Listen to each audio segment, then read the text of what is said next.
God bless you, and welcome to another episode of God at Works. This week, actually, I was reading some scriptures, well, last week, and I was looking at some of the ways that all these different things took place involving water. And then I realized that so many of the different miracles that have taken place or things that have happened throughout my years of ministry have also involved water. And I want to look at some of those today. That's why I've subtitled it Life-Giving Waters. But if you look, Jesus was baptized water, and that was a major life-changing event. But then there's the example of, the pool of Bethseda when the waters are all stirred up. And in the book of John, chapter 5, the waters get all stirred up, and the first person in there gets this miracle. And then there's all the examples of Peter walking on water, Jesus walking on water. You've got the miraculous catch of fish involving water. You've got the Red Sea parting and all these lives that were changed when Moses held out his hand to the sea and the Lord parted the waters, held them back. And then you've got, that episode right there, just, with the Red Sea crossing, it changed Israel's standing from slavery into freedom. And things that happen in water, even throughout the years that I've been involved in ministry, have seen people's lives brought from slavery, from bondage into freedom. And then you've got when the waters were held back and the Jordan River was crossed. And it took the people from where they were into the promised land. And it transformed the people from just a wandering group of people into an established nation. So many things that took place involving water. And I want to look at some examples of that today. So I've asked Jerry if he would come in with the song Footprints in the Sand involving water.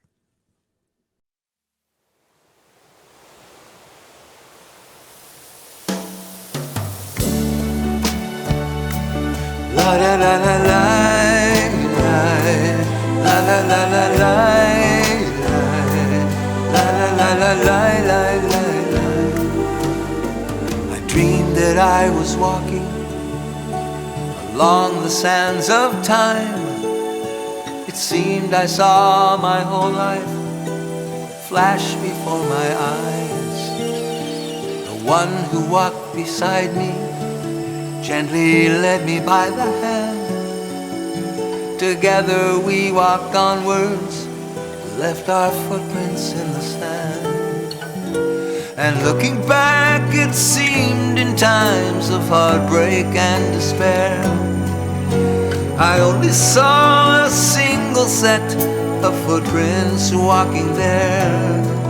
When I questioned him beside me, were you really always near? The answer that he gave me still echoes in my ear. Footprints in the sand, walking side by side, walking on forever with Jesus as my guide. All the time I thought I walked alone, but his voice so kind and true said that single line of footprints was when I carried you. La la la la la la la la la la la la la la.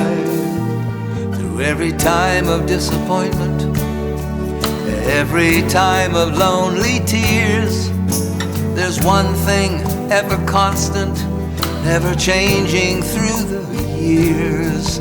There's a love that's so much stronger than our weary mortal frames. There's a love that sees our weakness and loves us still the same.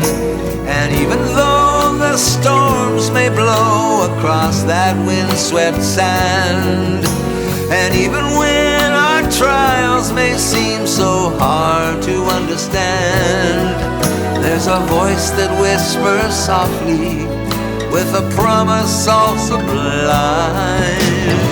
I am with you always until the end of time. Footprints in the sand, walking side by side, walking on forever with Jesus as my guide. So many times I thought I walked alone, but his voice so kind and true said that single line of footprints was when I carried you.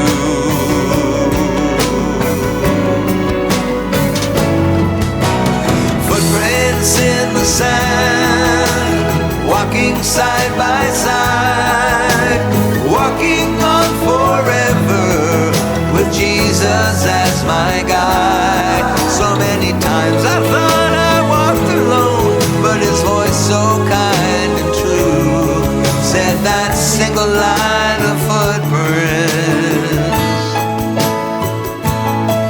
yes, that single line of footprints was when I carried you, was when I carried you.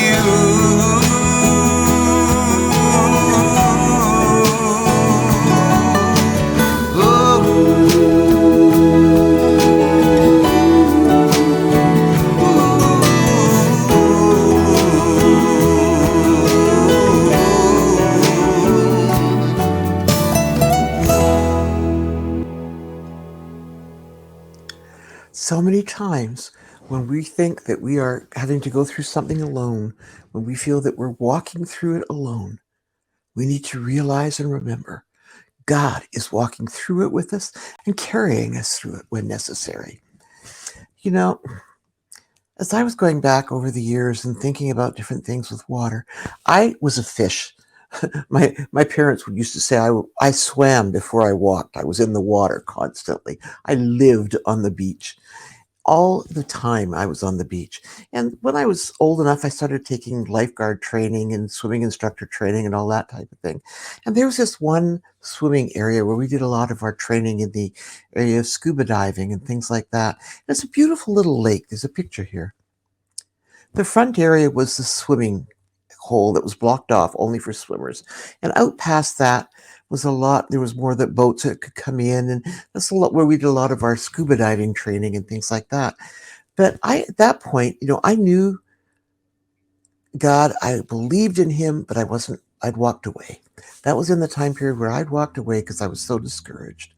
But God even used that time and taught me lessons.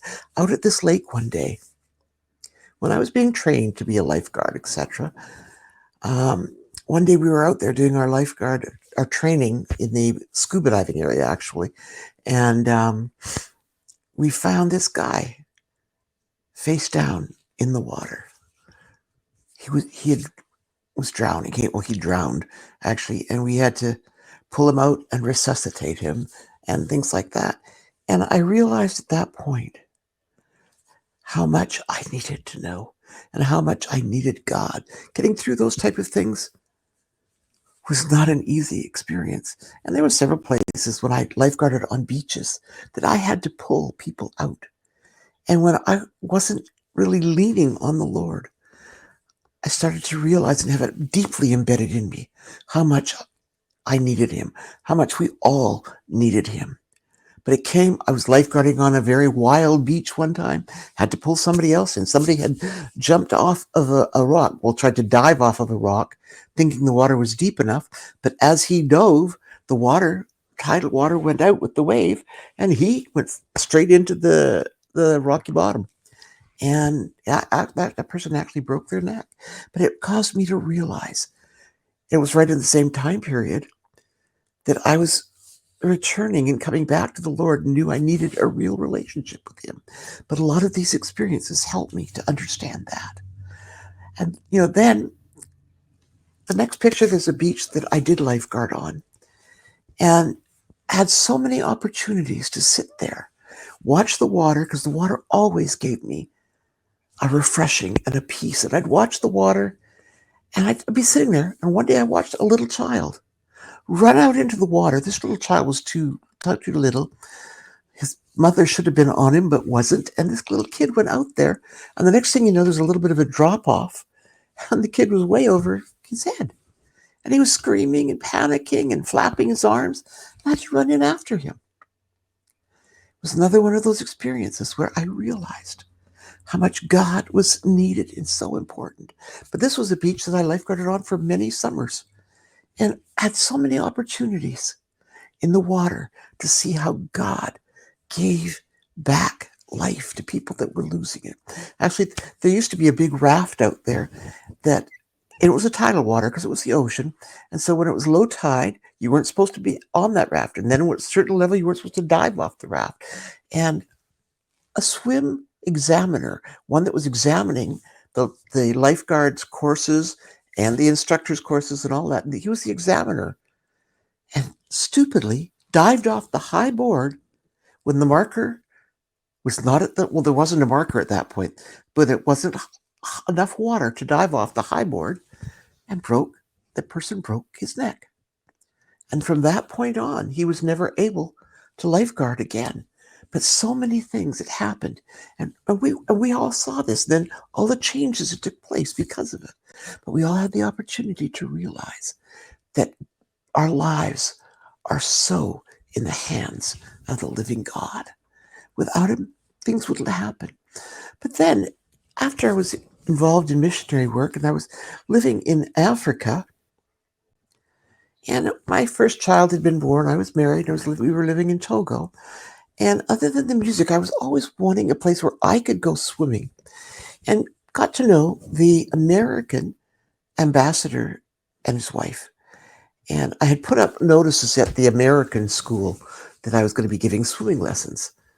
And but I needed a place to do it. So the American ambassador's wife organized that I could use this pool in this private club. And so the next picture you'll see is at this pool in Togo. And giving the lessons there at this pool, I got to spend a lot of time with the American ambassador's wife. And then we got invited over to their place for dinner. And her children were part of my swimming classes at the pool. And I always used little examples, little biblical examples as I was teaching the classes. And when one night at dinner over at their place, she said, why do you do all these things? Why are you here working with people in the prisons and things like that? I said, because I know what I went through without God, and I know how much people need him. And a lot of times people in the prisons and in the orphanages and the hospitals, things like that, and the leper colonies, they don't have the same opportunity that you and I do. And she says, what do you mean? Well, I said, you've got that opportunity. You've got the opportunity to hear the gospel. You've got the freedom just to say, okay, I want that right now. And that night, the American ambassador's wife received the Lord. And then she started coming out every time I was at the pool. And she'd stay there the whole time, wanting to talk and wanting to know more. But being at the pool allowed that to happen. And it was like, in the pool of Bethseda, when the waters, all these people that were sick were waiting and waiting and waiting for the angel to come and stir the water, so that the first person that got into that water was healed. But Jesus found this one person that couldn't get to the water. As he said, I've got no one to take me to the water. And right then, Jesus said to him, okay, take up your bed and walk and go home. Because Jesus knew exactly what that person needed. Jesus knew that although I was busy doing music, Jesus knew that I needed that opportunity to touch lives in another way that I couldn't do a lot of times in the places that we were playing. But at that pool, right beside that pool, I had the opportunity to share the gospel with so many of the parents. But it was wonderful what God did. But then, when I was back in Canada, I got involved again with a pool, swimming, back with the water. My heart was in the water, and I was always looking for places. And at that time, I only had my daughter, and I wanted her to be able to swim and teach her swimming. And the YMCA pool was very close to where I lived, so I went down there to see about how I could maybe have use of the pool without having to pay a huge amount of money for the membership if I volunteered to teach some classes. And they asked if I'd had any experience teaching the water babies classes. They started with babies from 3 months on up. As once they'd had their first shots, they were allowed into the pool. And so this next picture is a very poor picture, I'm sorry. But as you can see, the little baby has got such a huge grin on his face because they were swimming at this little tiny age. Couldn't walk, but they were swimming. And they'd go under the water and they'd be coming up with these big grins on their face and their eyes wide open. But I was able to reach not only those children, but God gave me the opportunity then to reach and touch each of the lives of their parents, explaining how important God was in their lives and the lives of those little ones. Because some of the parents say, "Aren't you afraid?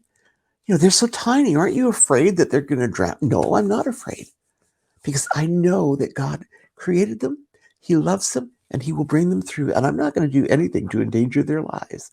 But they came through in such amazing ways. And at the same time, when I was back in Canada there, and I started my first church that I planted myself out in New Westminster, I didn't have an office at the beginning, and I would always go down to the Westminster Quay Public Market. There's a picture here of the market, and I would meet people in the market. And so many miracles take place there that it became a joke actually in the market. The people that were serving there, a lot of them were disabled that were hired to work in the market and get their first jobs. And they saw what I was doing and they loved the fact that I was there sharing with people and praying for people. And I'd come in one day and they'd have a sign on my table, "Counseling in session," or they'd write another one out, "The pastor is in," and they'd come up with a great big grin on their faces, so excited. But I prayed for people whose lives were completely changed. A woman that owned the cafe, she was wanting to have a child, and she saw how I was praying for these people. She said, You really do believe that God heals?" I said, "Oh, yeah, I do." She said, "Oh, good. Can you pray for me? My husband and I aren't able to have children." And the next thing you know, I pray for her, and a few months later, she comes back expecting. And then she finds out she was expecting twins. And a while later, she wanted to know, how do I stop this? Because she was pregnant again and again. This is her fourth child. Now, come on. I said, "Look, you got to take care of that one yourself." But then out there on the boardwalk, when you saw miracles took place out there, between my appointments inside the market at the coffee shop, I would go out and sit out there on the boardwalk and just sit or stand by the railing. And so many people's lives were touched as I was just out there getting refreshed. I'm not going to tell the story now, but this one woman who fell right out under the power of the Holy Spirit on the boardwalk. And what took place here, I'll put a link in so you can hear that story. But right there in the middle of the boardwalk, the doctor that had told me that I should abort my son, that he was going to become would only be a vegetable if he lived because of some health issues that I had. And it took place where my son went over and confronted that doctor when my son was only about 3 years old. And the doctor said he would be a vegetable. So my son goes over, it's about 3, and goes to introduce himself. "Hi, I'm broccoli." The guy looks at the doctor, "What's what talking about?" Because I went over and I said, "I don't know, ask him." And he said to the doctor, he said, "You told my mom I would be a vegetable if I lived. And the closest thing about me to a vegetable is my hair. And it looks like broccoli." And that was his explanation. But he confronted the doctor right there on that boardwalk. So amazing things take place all around the water. Another time, I'd be in different places where I was speaking, and I'd be in swimming pools. There's a picture here of a couple of the different pools where I was at. And the top one is in Maracaibo, Venezuela. And I would be there in the hotel, and I'd go into the pool between my sessions and just have a refreshing break in the pool. I'd always sort of look for the places in the pool where there was shade because Maracaibo was an extremely hot place. But in the shade, and I would encounter people there also trying to hide in the shade who were there with a need. I got to pray for so many people in that pool. There was one person that was there that had been told they only had a few months to live. Well, I found out later that person, because I was down there again a few months later, almost a year later, that person was still alive and well, doing well. But the life-giving water, that area of the water where God reached down and touched them in that water. Amazing things took place. Little children that were touched in that water. And then in the other pool in the picture, the other pool, that's in Peterborough in England. And when I was speaking up at one of the faith camps, and I met this lady in the pool. She looked really troubled. And I was there just swimming my laps, but she looked really, really troubled. And I walked over to her. I said, "Are you okay?" And she looks at me. She said, "Oh, yeah, I'm okay." And then God told me very, very specifically that she was there running away from a very difficult, hard marriage. And her husband, she knew, was playing around, and she wanted to escape. And then she started having an encounter with another guy, and he was coming down to this hotel to meet with her. And the Lord showed this to me very, very clearly. I said, "Look, I know you're going through it. I know what's going on with your issues." "That's not possible." I said, "I know I shouldn't, but I do. God showed me because he wants to save you from the disaster that you're about to walk into. That meeting that you've got coming up tomorrow with that man, you don't want to enter into. You want to go back and just restore things with your husband if you can." So I got back to the hotel after my meeting that night. And she had come to the meeting that night to try and talk to me, but of course it was very, very busy, and she couldn't get anywhere near where I was. There was thousands and thousands of people, and I was right up at the very front. And she left me a little note. "Thank you. My husband is on his way to pick me up. I'm going home tonight. I'm not going to meet with the gentleman tomorrow." But right there in the pool, in the swimming pool, in the middle of a hotel, God breathed new life into that woman. And as far as I know, all these years later, she was still with her husband. I know I heard from her for several times over the years. I haven't heard from her for a while, quite a while, but I know that she still was with her husband. So it's amazing what God does. The next picture, up in the Arctic. This one here. It doesn't look like water, but that's all water out in front of those buildings. That's all the Arctic Ocean frozen. And I'm taking the picture from the upstairs area, the mission house area of the church building. And this water here, although it was frozen, it became very freeing and life-giving to a man. There was a man that came to the service. He received the Lord, and he wanted to see his life changed. But he was a drug dealer and a trafficker. And next thing you know, that night, after the service, he came back with all of his drugs and guns and went down to that water, drilling a hole in the middle of it. Headed out on a skidoo out into the middle of it, drilled a hole, and threw all of the guns and all of the drugs into the ocean.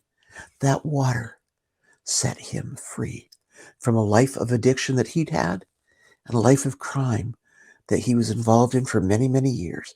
Trafficking, running guns, doing drugs, dealing drugs, to the point that a newspaper in one of the neighboring villages came out with a headline, "Shortage of drugs in Nunavut, and we don't know why." What they didn't know was that this trafficker had thrown them all into the ocean, bringing life not only to himself, bringing freedom, but bringing life to so many people that were becoming addicted. And then, of course, the next story you've heard, but I'm not going to go into it, other than the fact that the swimathon that I did, that swimathon brought life, and there's a picture of it right there, brought life to so many people because that raised money to continue the feeding program to feed the hungry in that village, in that town. That being in the water gave me the opportunity to raise several $1,000s for the feeding program for the hungry. I'll also put the link in the description where you can see that whole story. But then, wherever I went, I always loved to find a pool. For me, a pool was my exercise. And there was one time, the pastor's son in Argentina would pick me up and take me to a pool every morning so I could get my swim in. But then another time I was staying with one of the pastors, and he had a little girl, and they had a pool at their place, and we went swimming so I could help her learn to swim.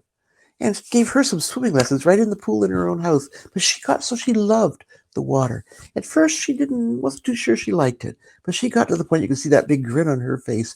She loved the water. God changed her life around from not being too sure about it to loving what he had ahead. And now I know she's swimming all the time. But God uses water to set people free from, like in the Arctic, from addictions, from fears, you name it. He uses it. But then when I moved to Hawaii, again, I had to find the water. But the church that I was one of the pastors at, we had a canoe club in the secular island-wide canoe association. Some pictures here of the club paddling in these outrigger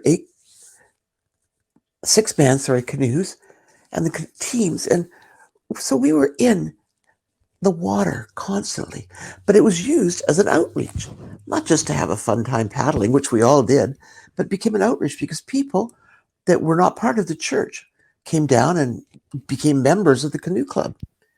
And we got a chance to witness to them, to share with them.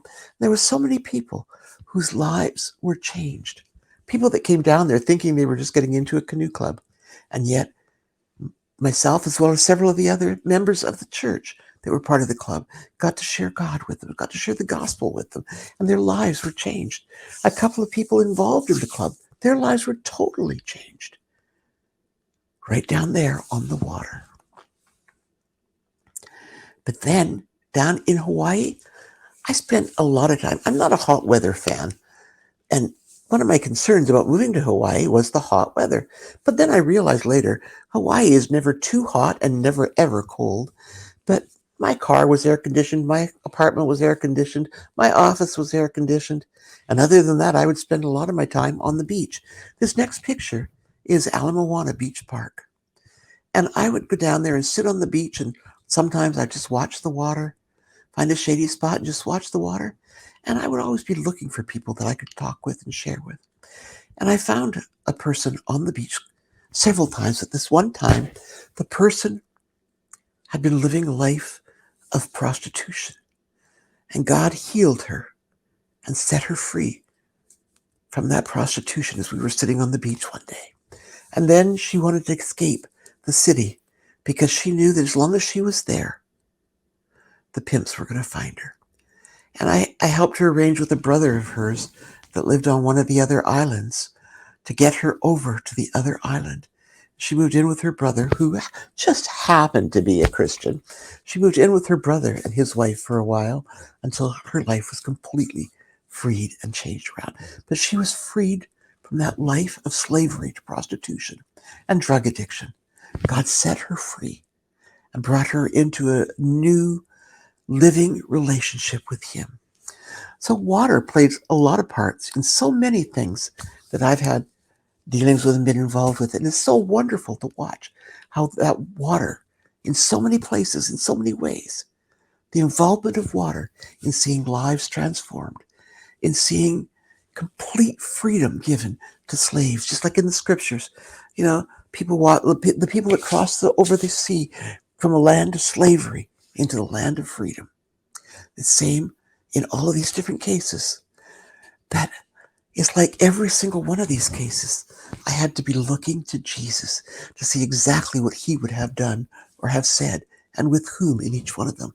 I could have wasted my time on all sorts of people, but I waited for God to point out, okay, God, which one is ready for you at this moment? Which one would you have me speak with at this moment?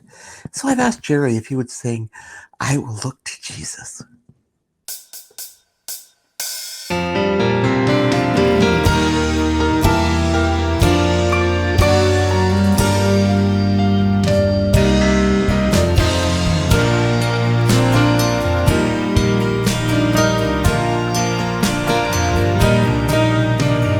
Whichever way the world goes, whichever way the wind blows, I will look to Jesus and follow where he leads. Though storms may rage around me and wars compass surround me, I will look to Jesus and follow where he leads.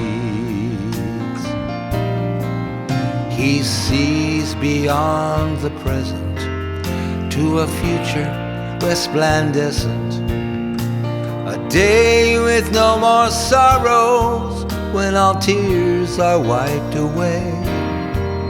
Though torments have assailed me, his love has never failed me. So I will follow Jesus till my dying day. Whichever way the world goes, whichever way the wind blows, I will look to Jesus and follow where he leads. Though storms may rage around me and wars compass surround me, I will look to Jesus and follow where he leads. Now I can trust no other, no sister and no brother, my father or my mother, unless they follow him, much less some politician, a preacher or musician, no actor or physician, unless they follow him.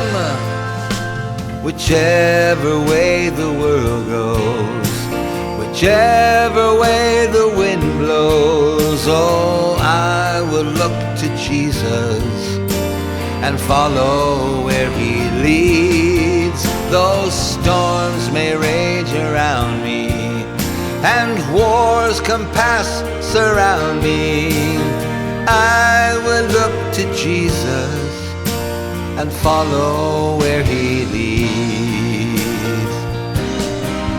Yes, I will look to Jesus and follow where he leads.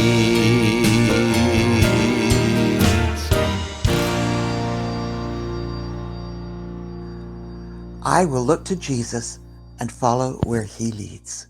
And that's what happened in each and every one of these situations. I mean, if I look back in my teen years, early years, and how even the water caused me to realize how much more I needed of God. I couldn't go on without him. I couldn't go on angry and living my life without him. I needed to find my way back. I needed to build that relationship with him that I had lost. And so many of you need to restore and refresh your relationship with the Lord. But look at ways in your life, how different scenarios have taken place, maybe even involving water, like in mine, but where God is the one that's leading you and guiding you and seeing you through. Let's pray. Heavenly Father, I thank you so much for each and every one of these events that took place around water, involving water. Like throughout the scriptures, we see so many things that took place involving water. So many things, Father. And I know throughout my years of ministry, so many things have taken place. Captives set free, the sick healed, the wounded hearts restored. Lord, I thank you so much for the many, many ways that you choose to work and the many places that you choose to work. And Lord, I thank you that water is one of them. Since I have such a love for water, I know that that's one of the reasons in my life it's become such a predominant situation, Father. So I thank you so much. And Lord, I ask that you will open eyes of people watching as to how you choose to move in them and through them, where and when, and that they will truly look to you. In your precious name, amen. Hallelujah. I will look to Jesus and follow where he leads, whether it's when I was young, very young, or whether it's when I'm getting older. Doesn't matter. I'm still going to look to Jesus. And I pray that you too will do the same. So if this has touched you and blessed you and given you some ideas even as to what you can do or maybe should do, I want to challenge you to do them. But if it's touched you and you'd like to sow into this ministry, please feel free to do so. And until then, Jerry's going to put the data up on the screen so you can see how to do it. And we'll see you next week. God bless you. Love you. Bye-bye. Whichever way the world goes, whichever way the wind blows, I will look to Jesus and follow where he leads. Though storms may rage around me and wars compass surround me, I will look to Jesus and follow